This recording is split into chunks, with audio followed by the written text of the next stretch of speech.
50 case की, 24 और 25, 2023, 24 और 25, ये 3 साल में लगभग 50 केस ऐसे हुए जहां दलितों को जिंदा काट दिया गया। अभी मैं मीडिया को दूंगा। जहां दलित बहनों के साथ बलात्कार हुआ, जहां दलित परिवार की बहनों के साथ गैंग रेप हुआ, जहां दलित परिवार की बहनों को अगवा करके ले गए, जहां हमारी आदिवासी बहनों को अगवा करके ले गए। जो आरक्षित वर्ग है, जो अनुसूचित जाति जनजाति का वर्ग है, वो इस मध्य प्रदेश में अब सुरक्षित नहीं है। ये इस लिस्ट में, और इसके पीछे कौन है?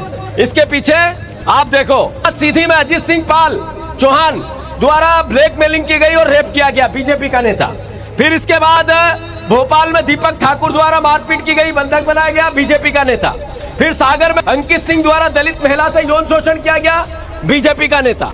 फिर बीजेपी के नेता कमल रघुवंशी के वीडियो वायरल हुए जो महिलाओं को लगातार अश्लील हरकत करते दिखा। फिर टीकमगढ़ संजू यादव नाबालिग दलित बेटी से रेप किया, बीजेपी का नेता। फिर भोपाल में नाबालिगों से दुष्कर्म हुआ, उसके पीछे बीजेपी के नेता एक आया था सामने। फिर जबलपुर में बलात्कार बंधक बना के किया, उसमें बीजेपी के नेता ने लड़की को झांसा देकर, वहां बीजेपी का नेता। फिर ये लिस्ट मीडिया को भी दूंगा मैं।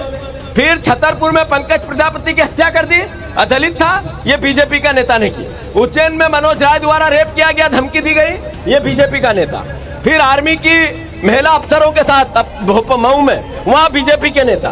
फिर जब उपचुनाव हुआ शिवपुर में तो दलितों को सामूहिक मारा गया, वो सब निकले बीजेपी के नेता। फिर सीहोर में दलित बस्ती पर हमला किया, वहां सब बीजेपी के नेता।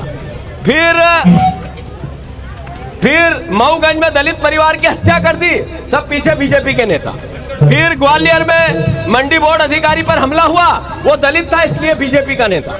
फिर मंदसौर में 7 लोगों ने महिला को निर्वस्त्र कर पीटा और सामूहिक उसको घुमाया गया, दलित महिला थी, सब बीजेपी के लोग। फिर भोपाल में 1 करोड़ की लूट हुई। फिर अंकुर जायसवाल पर हमला, फिर अवैध रेत खनन में इनका, सब बीजेपी के नेता। और जंगल राज होता कि अलीराजपुर में नाबालिग बच्ची का अपहरण, आदिवासी थी, पीछे निकले, विवरण भरे बाजार से नाबालिग का अपहरण हो गया। फिर नेमावर में आदिवासी परिवार की हत्या।